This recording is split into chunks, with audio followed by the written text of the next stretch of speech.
happen. Yeah, you're good to go.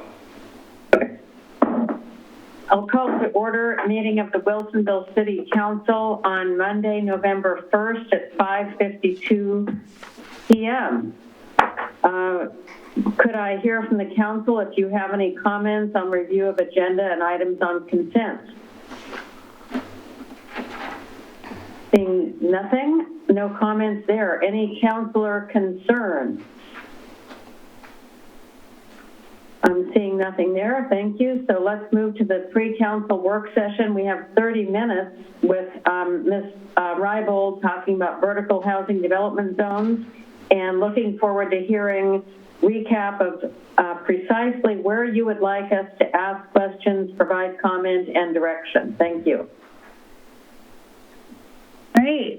Good evening, Mayor Fitzgerald and City Councilors. I'm Kim Rybold, Senior Planner with the City. I'm here tonight with Becky Hewitt and Chris Blackney of ICO Northwest to share some additional information to help your consideration of vertical housing development zones in Town Center and in the Villebois Village Center. As you mentioned, we were last here in August, and since then, we've been doing an assessment of boundary options for vertical housing in Town Center, as well as some additional research on local criteria that we could apply to non-residential uses.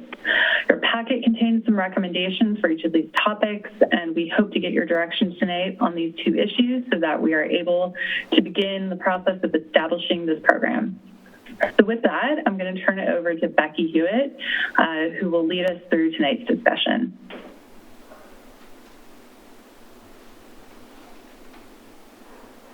All right, thanks, Kim. I'm just checking you can all see my screen and you can hear me. Great. Okay. So, Kim mentioned I'm Becky Hewitt. I'm a senior project manager with ICO Northwest. I spoke with some of you all a month back about this. We're going to keep our presentation this evening pretty brief, make sure we give you guys some time for questions.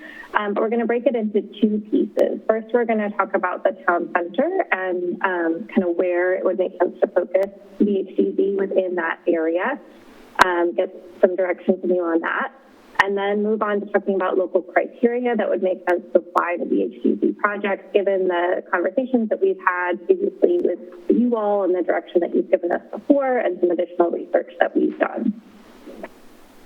So first up, for the town center, the question is what tax lots to include in the VHDZ. So the map on the right shows the town center, and the shaded colors behind are the planned land use designations in the town center plan.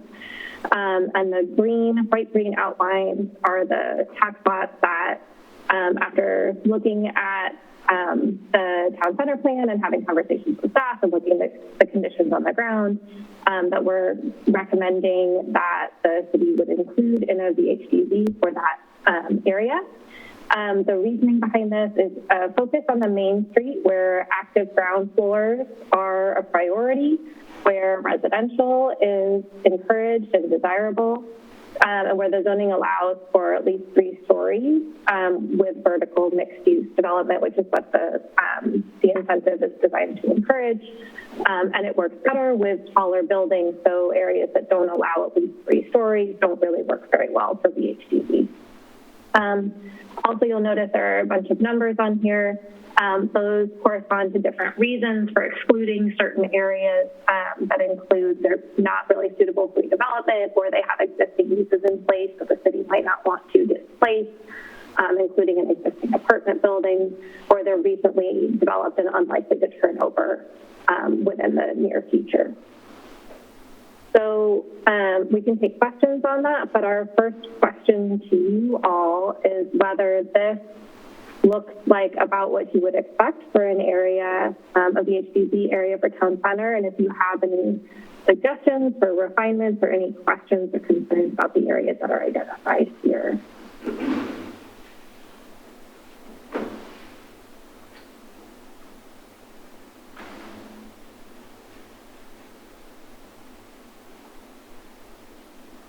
Councilor Lehan. Yes, we discussed this, I don't know, 2 years ago or something with regards to town center and the height issue. This is maybe not the appropriate place, but I think if we are not more proactive about what we want, we won't get anything but 3- and 4-story buildings. And I think that would really be sad because of the potential we have when you get up there at 5, 6, 7. And it's not like we haven't tried this before because we have Mentor and Fleer and some tall buildings. But I mean, I think if we're not visionary to some degree, to say, not that that this isn't all well and fine, but there's no vision here for a rooftop restaurant or a rooftop park and residential in the middle and ground floor retail. I think that's what will, would really make us really make a difference and not be just a standard old old suburb, a suburb that is just gradually, incrementally getting a little bit taller and a little bit taller. Nobody has the view potential that the city of Wilsonville does when you get above 5 stories. Not to Wallaton, West Lynn, I don't care. They can't see what we can see if you get up there. So it just seems to me that we somehow need to incentivize not just multi-story residential at 3 or 4 stories. We need to be visionary about what you could achieve if you went taller. Thank you, Councilor Lehan. With regard to that question and the question about where to put vertical housing development zones in this regard, could we hear from the staff about those two topics and what we can address tonight? Sure, I can take that one. So the current adopted town center plan, which we adopted back in 2019, as well as the town center zoning designation that goes with it, part of the regulations that were adopted through that 2-year plus community-driven process had to do with tapering. There was this overall, I think, conversation around tapering building heights, with the tallest building heights located closest to I-5 tapering down to the east, where we have some existing single-family and some multifamily residential areas. So with that, we do have some provisions in the current code for waivers to the existing building height regulations. But that being said, that's part of the code that's adopted and the plan that's adopted that was done through a legislative land use process. So what we hope to do with vertical housing is to try to implement that. I will note that right now, vertical housing really doesn't have any benefit beyond a 5-story building because there's only four floors of housing that can contribute towards that abatement.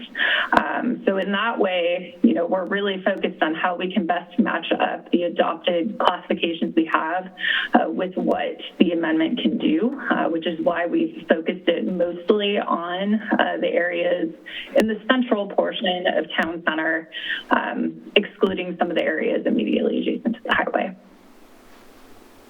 So with this map in front of us and what you just described about the graduating heights, where on this map can we see the highest buildings potentially? So the tallest buildings just under the current plan and zoning designations would be the area areas that are farthest to the left that have kind of that reddish, pinkish shading in the background. And that is generally the commercial mixed use category.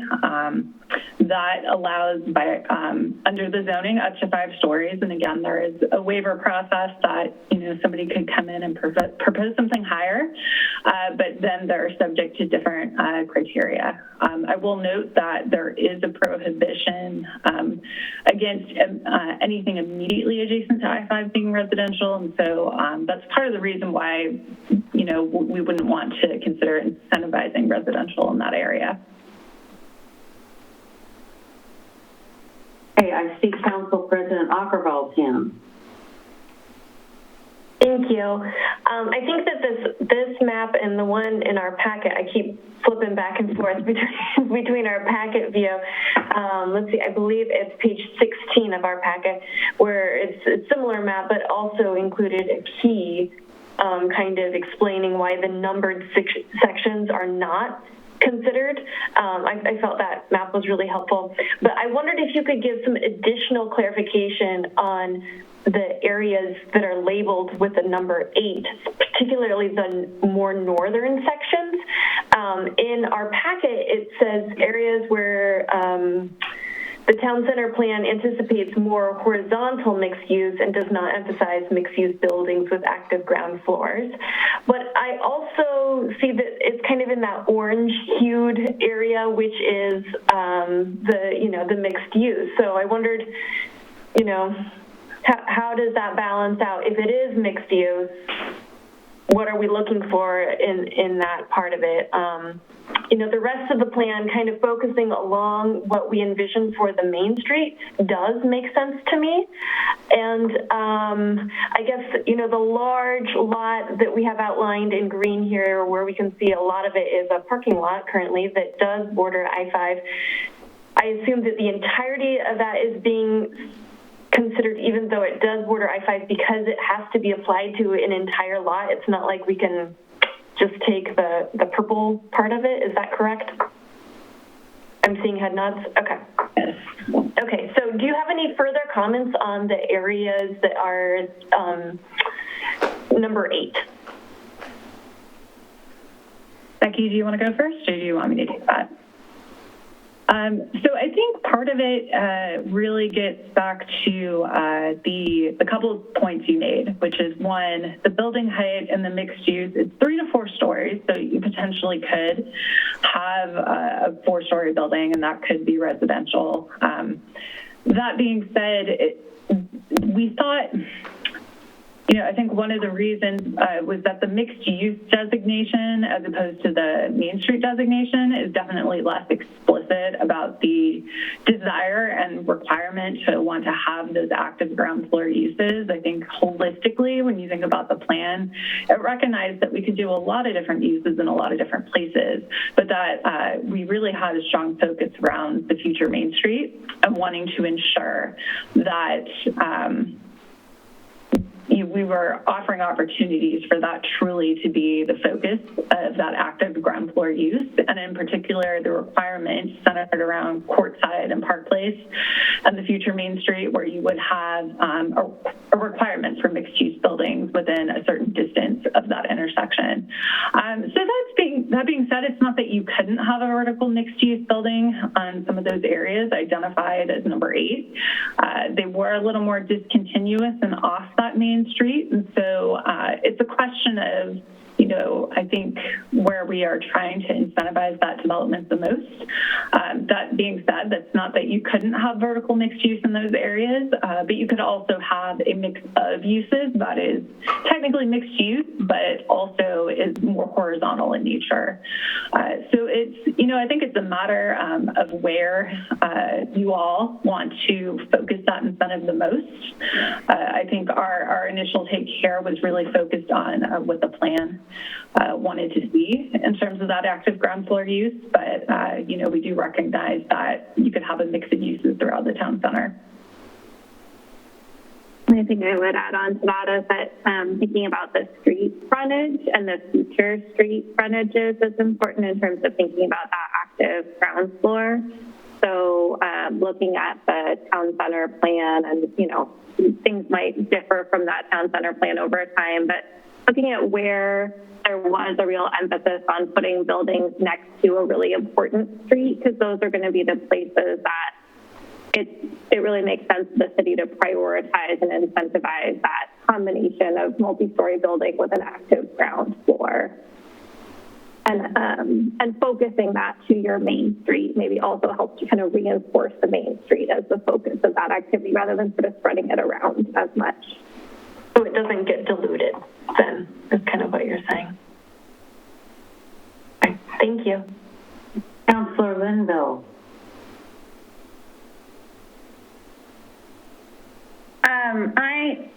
I am looking at this map and the explanation in our packet, and I have a question about, and I assume that the green lines are written around tax lots. Is that correct? Yes, that's correct. Okay. So on number 6, that is east of the town center loop, is all of number 6 a tax lot? I mean, I guess I'm not understanding why there are portions adjacent to the number 6 that are included in the proposed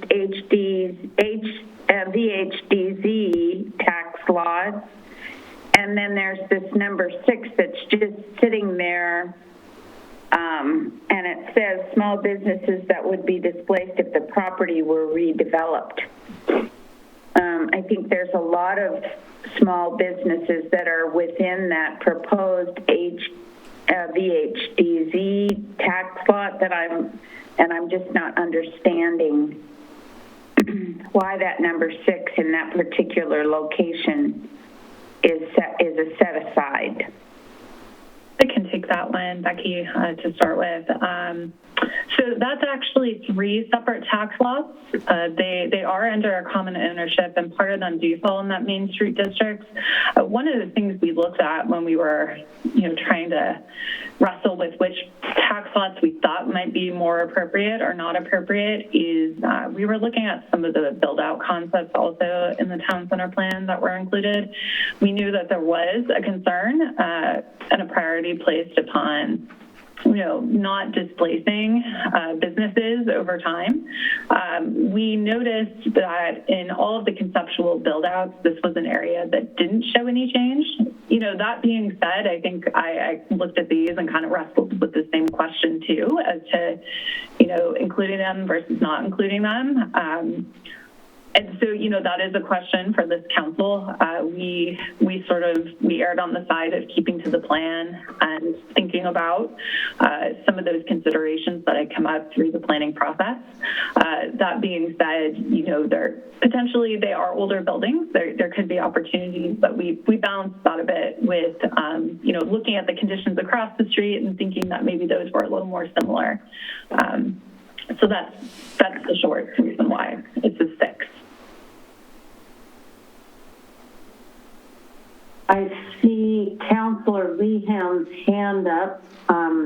Might still be left, but do you have additional comments? No, it was just left from before, so go ahead. Okay, Councilor West.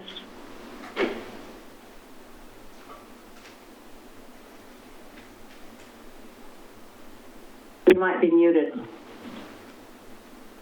I should know better by now, right? We've done this enough.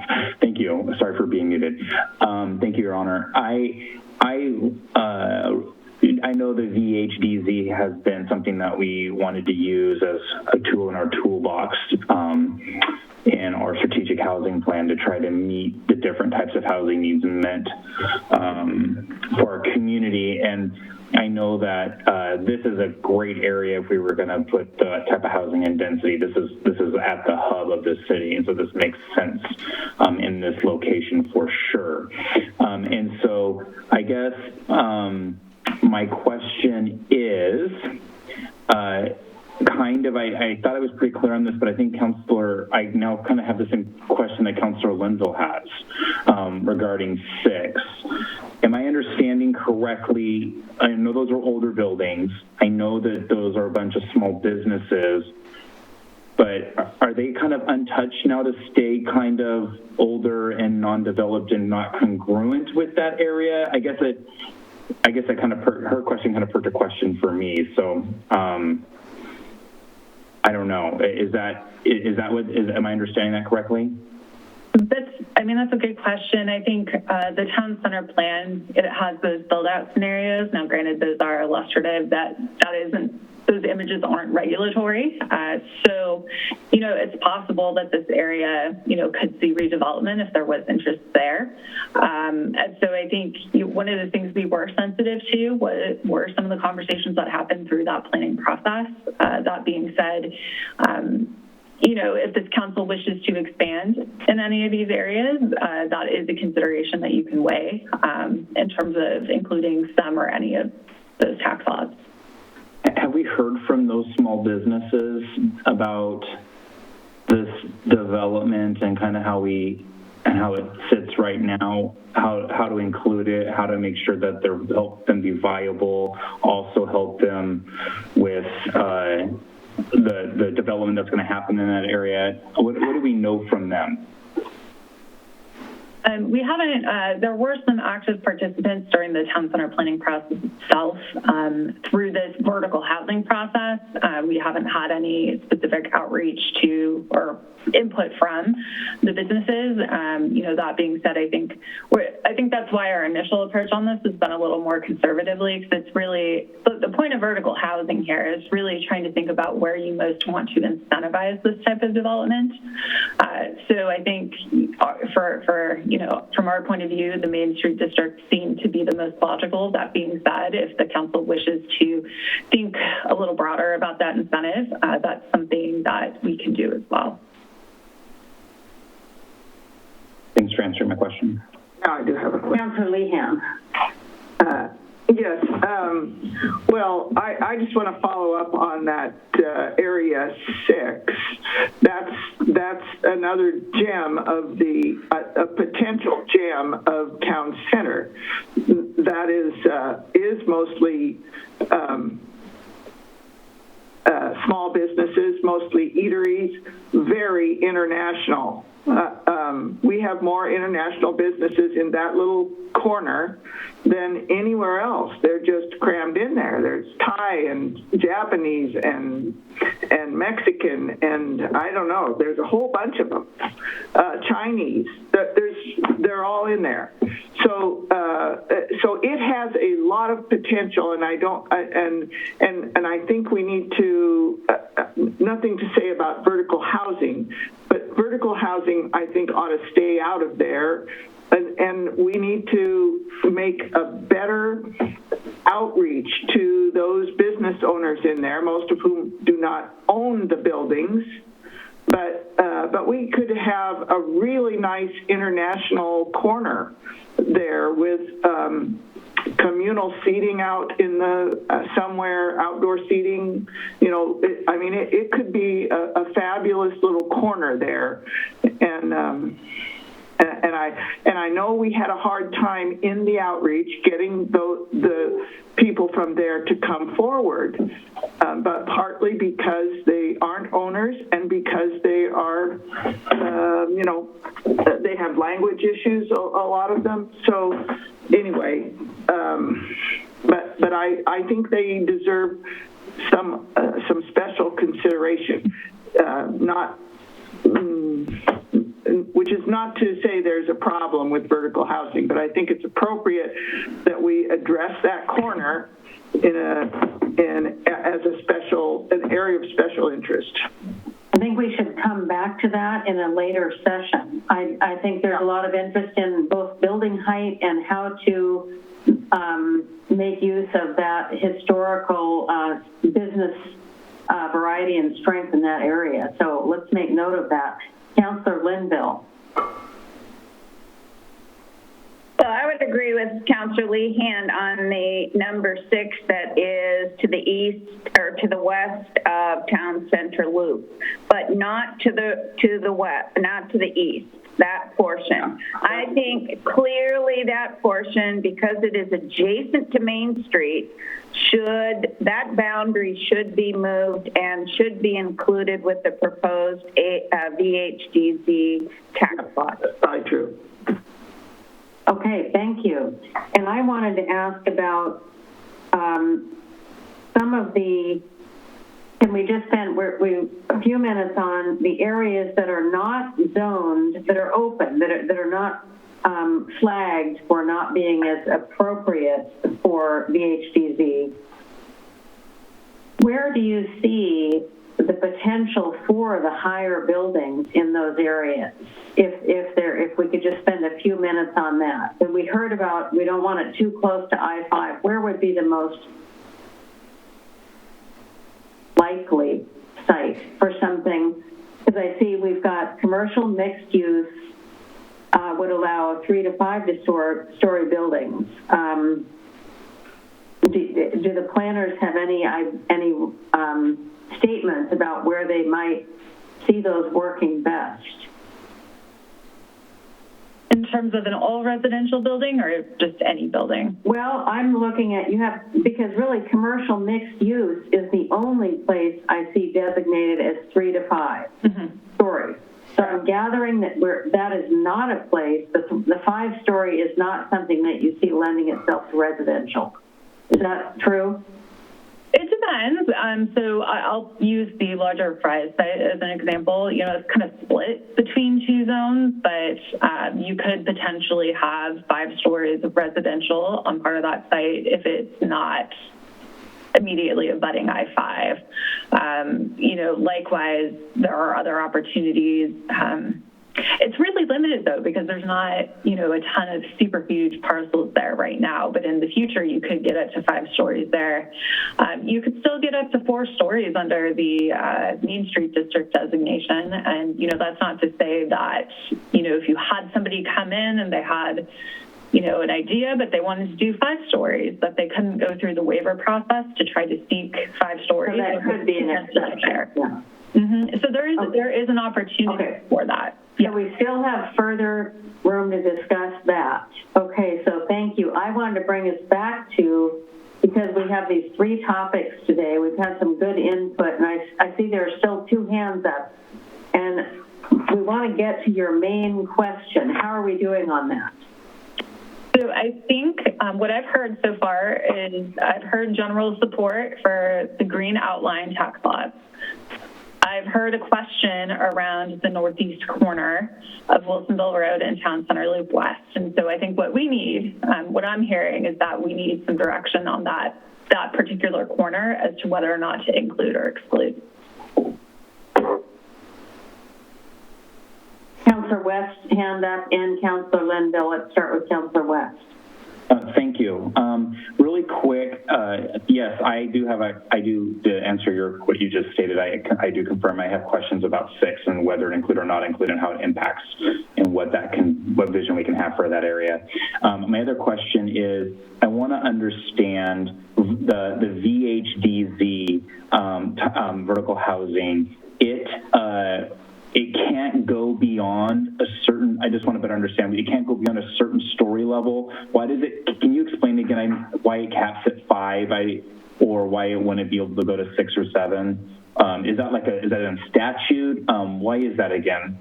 State statute limits it to the 5 stories. Okay, so statute says 5 stories, period, if you want to take this tax incentive. It specifically gives you an abatement for each residential floor up to 4, and then your ground floor is commercial. So it doesn't preclude you from taking it on a 7-story building, but what Kim was saying is the 6th and the 7th floor don't get an additional abatement. So that part is in statute. It wouldn't further restrict height. It just doesn't add any additional incentive above 5 stories. Okay. And then vertical housing is only up. You can't do like cute, trendy, fancy row homes homes that are skinny, cute, like, you can't do that with the tax abatement too, but they're all adjoined and like a townhome, with really cute fronts with commercial underneath. It needs to be storied. Am I understanding that? Is that correct? Or can you do like a commercial on the bottom and a cute, like, nice little row home on top, and then, or does it have to be storied? It has to be a multi-story building. Okay. It has to contain commercial on the ground floor in a certain percentage of the street-facing ground floor. And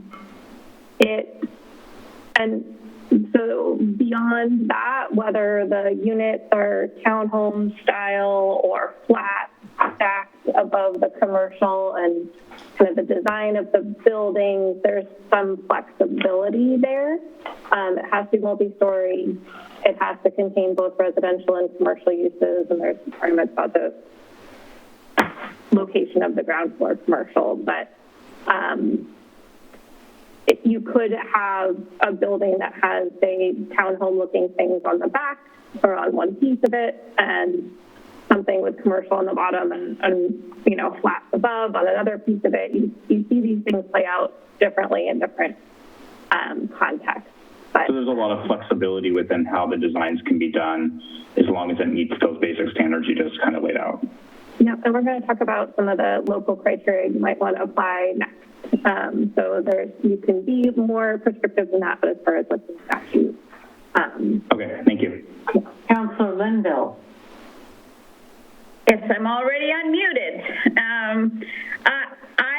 I think as I look at this, outside of parcel number 5 and number 1, where the park is, I see once we take out 6 on that northeast corner of by Wilsonville Road and Town Center Loop, I see a pretty clear path through that town center area for us to incentivize vertical housing.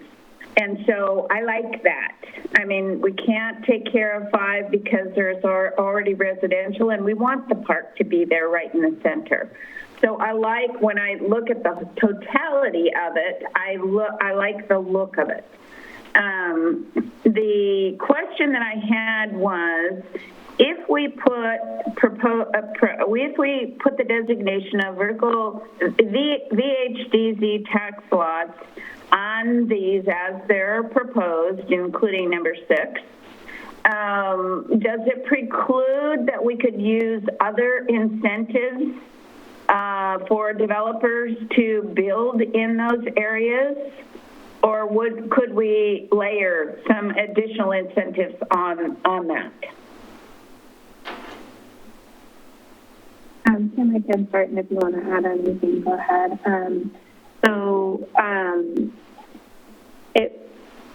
You can have multiple overlapping forms of incentives, particularly if you were to designate this as a tax increment financing district in the future. That gives you some ability to combine those things. Many of the jurisdictions that use VHDZ use it in areas that are also TIF districts, and they do combine the incentives. Many of the developments that have used VHDZ in the past use VHDZ and some other sort of form of public support in addition. Okay. That's less true for some of the more recent developments as it's kind of gotten a little more mainstream, but that most of them over the past 10 years have had a mix of things. And then I guess my only other question, thank you for that. My only other question is, if these areas are designated VHDZ tax lots, would it preclude any of them from putting multi-story retail in place? As, for instance, like anchors or for a public market or something like that within those zoned tax lot areas? VHDZ VHDZ doesn't preclude anything, so it only applies if the developer opts in, if they choose to propose a development that's consistent with the eligibility criteria for VHDZ, and nothing about it further restricts their options. That would just be according to whatever their zoning is. Okay, so they would just, in essence, they'd lose the incentive for the vertical housing. Is that correct? They could choose to do a different type of development that does not take advantage of vertical housing. Okay, thank you. Well, I don't see any more hands raised. I just want to confirm what I heard is that this, what we are looking at is the zones where vertical housing could be an option if that is appealing to a developer. The whole reason we're even talking about this is for the purpose of attracting an active ground floor area in areas where pedestrians would be. And it's true that you could still have an urban, you could have vertical housing development zones within an urban renewal area as well, correct? Yes, that's correct. So I do want to mention right now, I was informed we've gone through our 30 minutes already. Okay, so have we given you good information?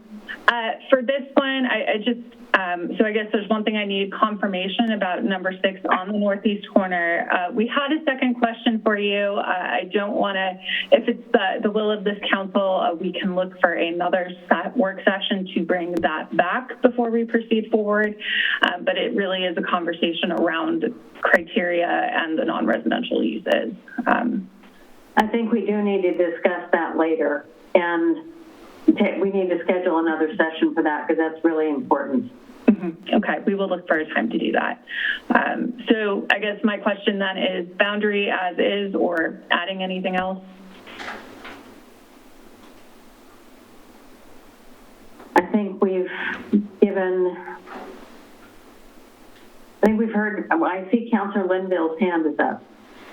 Well, I would just like to hear from the other counselors about this little portion here and give Ms. Rybold some really clear direction about that area. I've been pretty clear about what I think, and I would like to hear what the other counselors have to say. Okay, Council President Offerball. So if my feedback about that little specific area is requested, I would say, I don't like the idea of displacing some of our small businesses that are in that area. I do think that it makes sense to have that full imagined Main Street in this area. So those are kind of two conflicting situations with that little small, I guess, right-hand side of number 6 that you were just circling just a moment ago. So I would say, given all of that context, if we can be as precise as possible, you had mentioned earlier that there was a number, 3 different tax lots within that little area you're circling.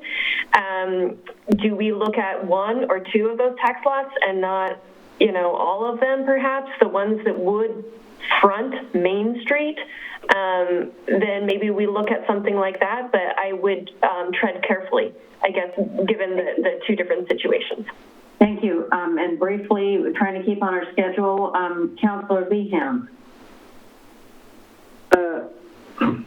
Wait a second. Yeah.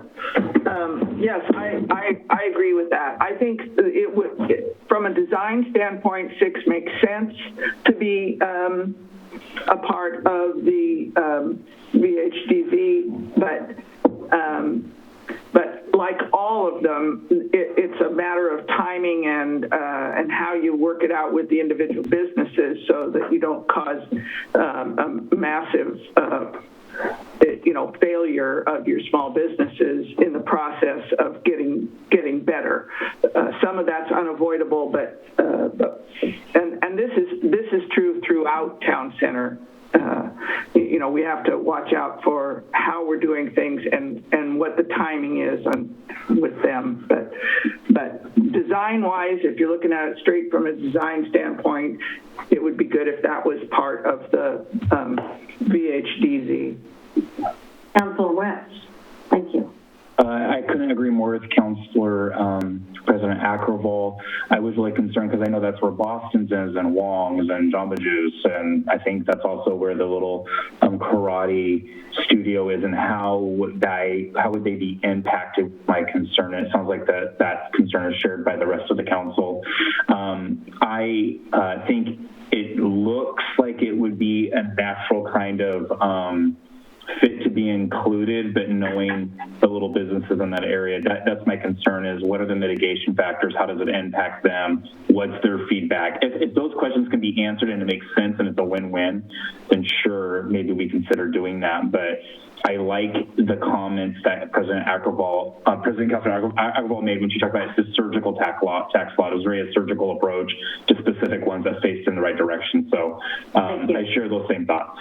And I'm not sure all of those businesses you listed are in that number 6 there, just for the record. Did I get it wrong? Your Honor, that's what I wanted to clarify.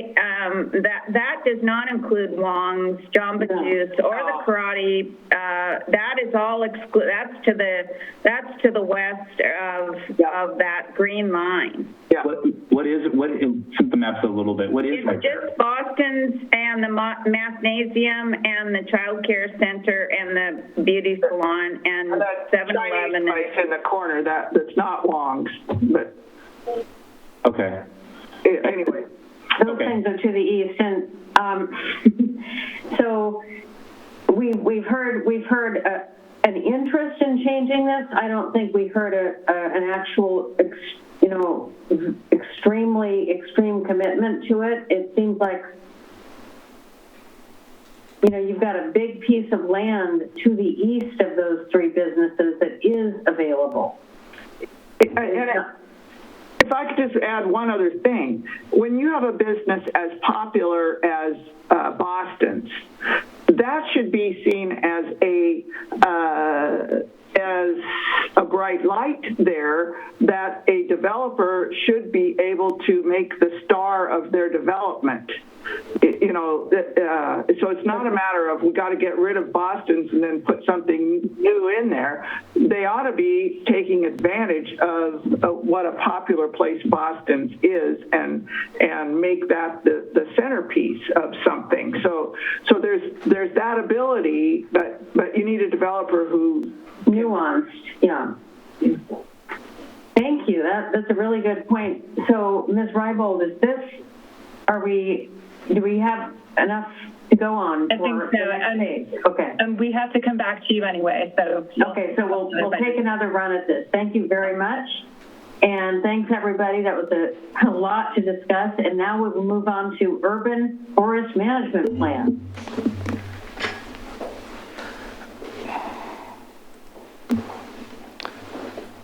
Well, good evening, Mayor and members of the council. For the record, my name is Kerry Rappold, Natural Resources Manager, and joining me tonight, too, will be Chris Pfeiffer, who's with Planet Geo. And so we want to just go through briefly. I know you don't have much time left in your work session, so hopefully we can keep this to about 10 minutes with the presentation.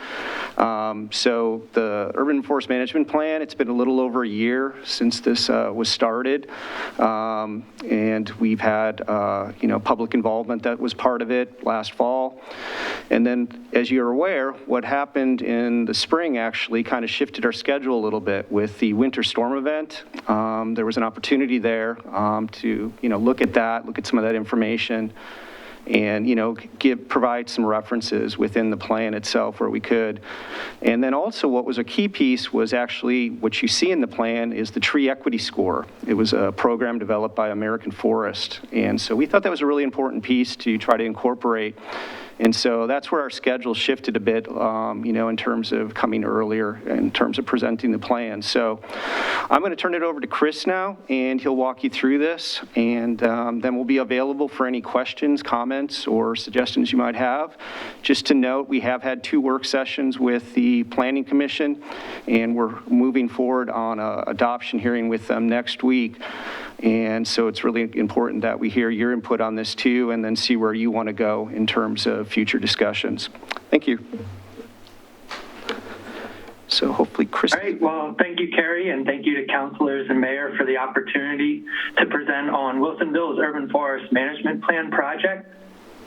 And my name is Chris Pfeiffer. I'm the Director of Urban Forestry Consulting Services at Planet Geo, and I serve as the manager for this project. And Carrie provided just a brief overview of the project timeline, and this is here for the record and also for us to expand on a little bit in that the project began in May of 2020, and we've incorporated community feedback and input throughout the project, specifically in September and November of last year. And then we took the information gathered from those feedback sessions and research to start the draft plan. And then a series of presentations to talk about revisions to the plan and updates. And now we're here presenting on the updated urban forest management plan to move forward with adoption with the city. So the main topics are here on the screen as for what we're going to be discussing in the presentation. And I'll keep each section brief so that we have plenty of time for discussion on these items. To develop the Urban Forest Management Plan, 6 planning elements were implemented, from a research deep dive, city staff meetings, and data analyses, to benchmarking research, auditing, and community engagement sessions. And the findings from these planning elements were summarized in a research document, and we used that information to create the draft goals and actions that we'll highlight this evening. Before getting into the primary framework of the plan, though, I'd like to just display some quick highlights and outcomes of the planning effort. So we began with the urban forest analysis, looking at inventories, ecosystem services and benefits of the urban forest, the tree equity score, along with extensive auditing and benchmarking. We then completed tasks to inform management strategies, looking at focus areas, consultations with city staff and stakeholders, and started to develop the recommendations to address key concerns and priorities. And then we took a look at the community viewpoints and perceptions and gathered the feedback and input to inform the plan strategies. So the goal framework was created around a 25-year timeline or planning horizon, and the goals were developed with the long-term vision in mind. Action priorities and targets were then drafted to achieve the respective goals. And now I'm going to discuss the primary framework of the plan, and that's where we look at the vision, the goals, and supporting actions. And to achieve the vision of the urban forest, an overarching goal was developed to increase tree canopy cover. So using the American Forest Tree Equity Score tool, we found that 30% of Wilsonville is covered by tree canopy when viewed from above and has an overall tree equity score of 77 out of 100. A goal of 36% tree canopy in the city in 25 years was drafted, which would require approximately 27,000 trees, and that would bring all areas in the city to a tree equity score of at least 75. And just a quick note on tree equity scores, those are calculated from a combination of factors such as tree canopy cover, population density, income, employment, surface temperatures, and demographic data. So to achieve this vision and the 36 by 46, a series of goals were established. On this slide, we see the goal theme in the left column, followed by the goal statement. And goals range from policy and staffing to data and plans, along with enhanced community engagement, and lastly, urban forest management. So the next few slides will provide the goal theme on the left, followed by a series of supporting actions. And these actions have been paraphrased for the presentation, and we can expand on these during the open discussion. The tree policy actions relate to canopy goals, storm and disaster management, and manuals for proper tree maintenance. Capacity, training, and authority actions consist of working group to oversee plan implementation, maintaining industry certifications, implementing standards and best practices, and training for the staff as well as for property owners. To measure improvements and adapt strategies, it's important to continually evaluate the urban forest through assessments and plans, and some of these may consist of follow-up tree inventories, top-down canopy assessments, planting plans for specific neighborhoods, as well as gap analyses to measure progress and to adapt strategies over time. Community engagement should include consistent messaging, education, partnerships, volunteer events and recognition, as well as maintaining the Arbor Day Tree City USA status, among other strategies to encourage participation from all cultures and groups in the city as it relates to urban forest stewardship. Lastly, green asset management or urban forest management consists of planning and managing existing and future pests and diseases, risk tree management, tree maintenance, and strategic tree planting to meet canopy goals, as well as other desired themes such as reduced surface temperatures, energy savings, stormwater management, air quality and human health, among other themes for planting. Before getting into the open discussion, and we want to field your questions and comments, I just wanted to demonstrate on this slide how we recognized and addressed plan feedback from the September and October Planning Commission meetings. Updates to the plan included discussions around tree canopy and equity, clarifications on the focus areas within the urban forest management plan, and we looked at expanding community outreach recommendations and guidance, including areas like HOAs and other audiences that have an influence on the urban forest. So at this time, I'd like to open it up for any questions or comments. And again, I want to thank Council and Mayor for the time, as well as the opportunity to work with the city on this important effort. So thanks again.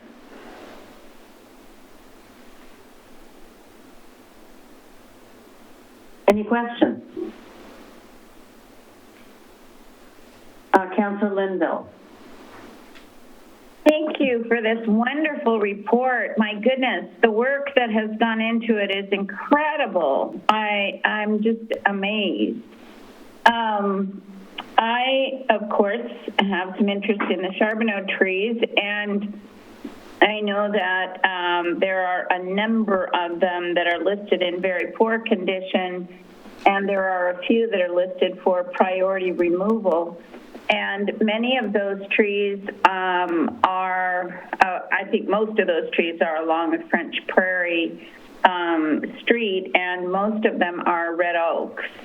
And my question is, why is it that some of them, in terms of the proposed replacement, are oaks, and some of them are different kinds of trees, such as the Kentucky coffee tree, and I think that's probably most of the and honey locust, because I know that most of those trees along French Prairie are pretty much all red oaks.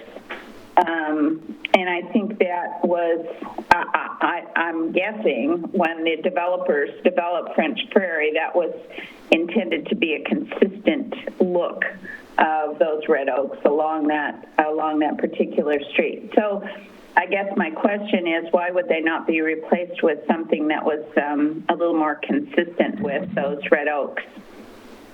Right, so Chris Pfeiffer here with Planet Geo. I can start off the response, and then Carrie, if you'd like to chime in, that would be great. The first thing that we wanted to think about with the replacement species for along French Prairie Road is to consider diversity. We see changing climates, and with that come an influx of more pests and diseases, not just driven by climate change, but these pests and diseases are usually host-specific. where we look at ash trees affected by emerald ash borer or elm trees by Dutch elm disease. So we first wanted to look at diversifying French Prairie Road to be more resilient if something like a new pest and disease were to enter that could impact oaks. Oak wilt is a common concern that spreads rapidly. If one tree were to be pruned, another one pruned soon after, the spread can occur. And we also look at contaminants in soil relating to pests and diseases. So that is the first reason why we looked at diversifying the species. We also looked at the overall mature size of the recommended replacements. Having a similar form and shape, Kentucky coffee trees will grow into those large canopy trees. What you'll primarily get in terms of a new design or feel to the street would be a difference in fall color, whereas the honey locust and the Kentucky coffee trees would be more of a yellow fall color. Oaks are primarily, burgundy to reds to some orange and yellows. But overall, the function and the general design would be maintained. Thank you. Excuse me, Carrie Rappold. The only thing I would add to that, Chris, is that there's a number of tree species lists in the back of the document, and one of those is actually kind of a climate-adapted list that Friends of Trees has put together, but there are lists that are specific to those focus areas, those being Town Center and Charbonneau.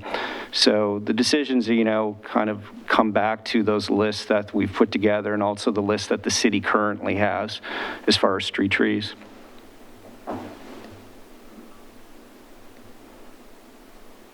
I have a question. In putting this together, I'm sure you've looked at community input over time, and some of the trees are less popular to car owners who park under them. Not only because they generate things that land on cars, but also because sometimes the branches fall and create damage. So has that been taken into account? I'm seeing, I think it has, but maybe you could just speak to that. Chris Pfeiffer here. I'll start off by saying that the plan didn't go into that level of detail, but those recommended tree lists that Carrie referred to is where you would make those decisions then on whether it be a replacement tree if one had to be removed, or you find a new planting site for tree considerations. You want to take a look at that recommended list.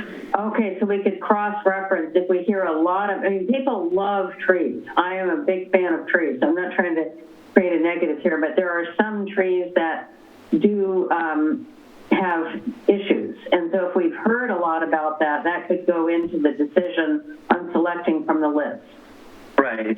Yeah, you want to take in input, not just going with a broad brush approach with putting trees in the ground. You want to get local input because it's going to impact the neighborhood. So you do want community input on what trees are desired. And also you want to look at the maintenance history. What trees are problematic for an area? What's the growing space for the tree? What's it going to look like at maturity? A lot of factors go into getting a tree in the ground, not just for it to get established, but for the long haul then, for the associated benefits and canopy.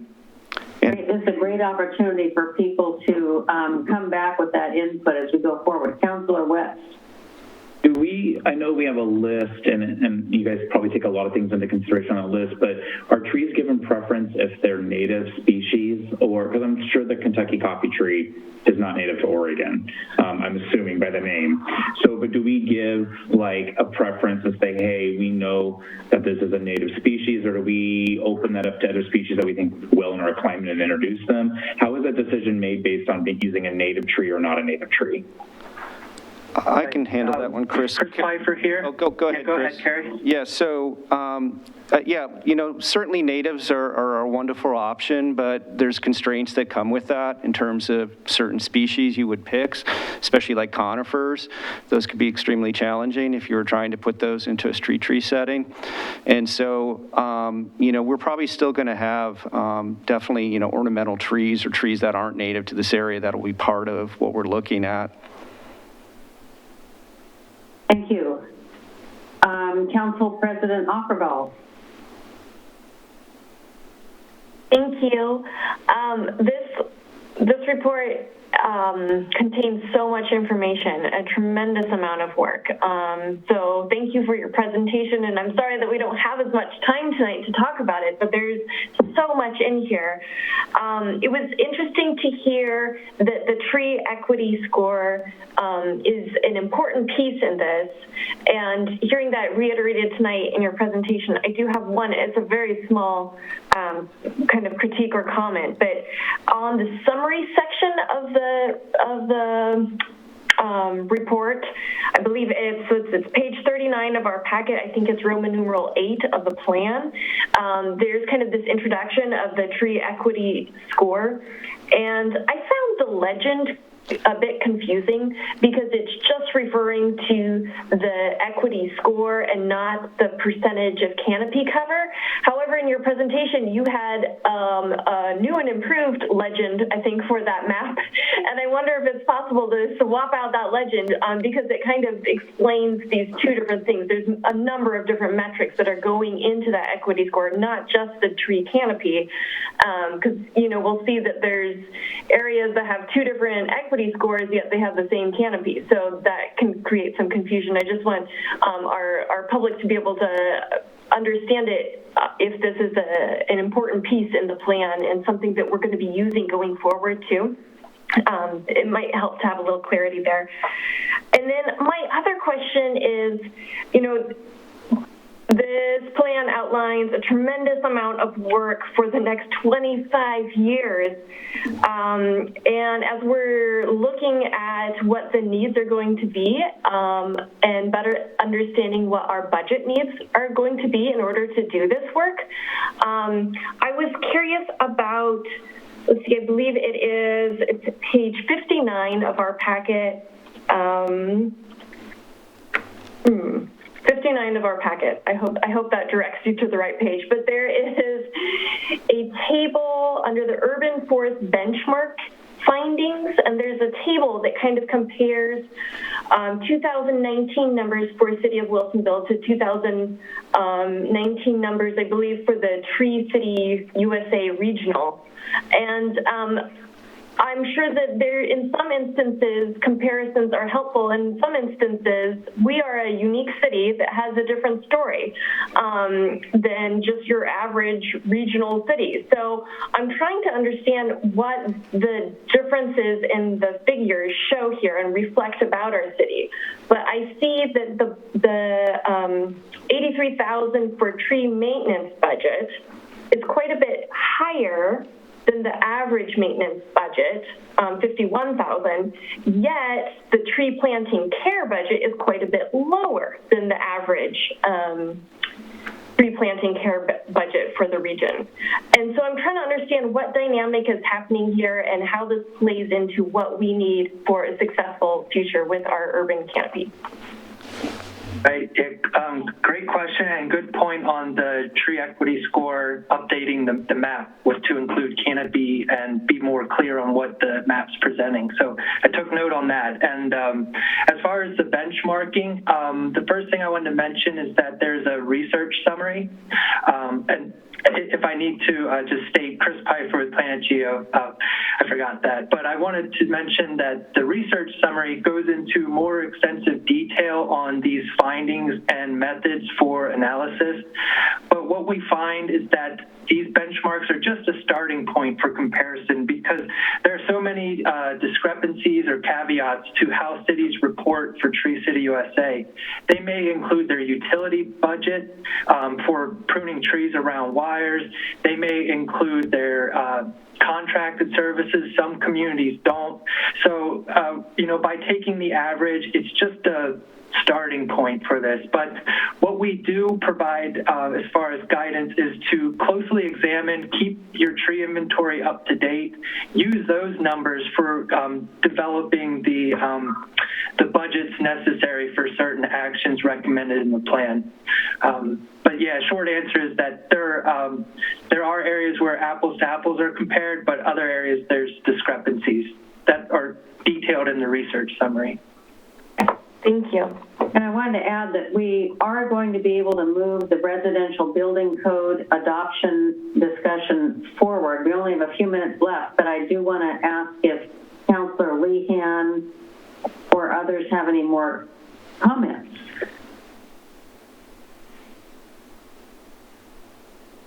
No, I think it's an excellent report. I'm very pleased with it. I agree with the things that were already said, and I'm a big supporter of the urban forest. The one thing that I think we need to recognize as we do this is the role that having undergrounded most of our power lines plays in giving us the flexibility that we have for our urban forestry situation, because a lot of communities, cities around either can't plant trees in areas that we can, or they have to butcher them, and most of our community has its power lines undergrounded, so we are free to do fabulous urban forestry. Right, I love seeing that when I go into a community. And that recommended tree list is a good starting point for, choosing large canopy trees where there is horizontal and vertical space for them. Mm-hmm. Okay, well, have we hit the mark on giving you some of the feedback that was necessary?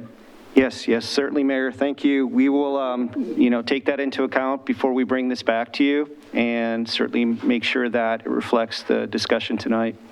And to Council President Ockervall's comments about it being a substantial report, I'm sure that staff would welcome any additional questions or input via email or phone call as well. Yes. So thank you. Okay, thank you. So we can follow up with more on this. And thank you very much. With that, it is 7 o'clock, and I would like to adjourn our work session and reconvene in 7 minutes at 7:07 p.m. for the regular council meeting. Work session is adjourned.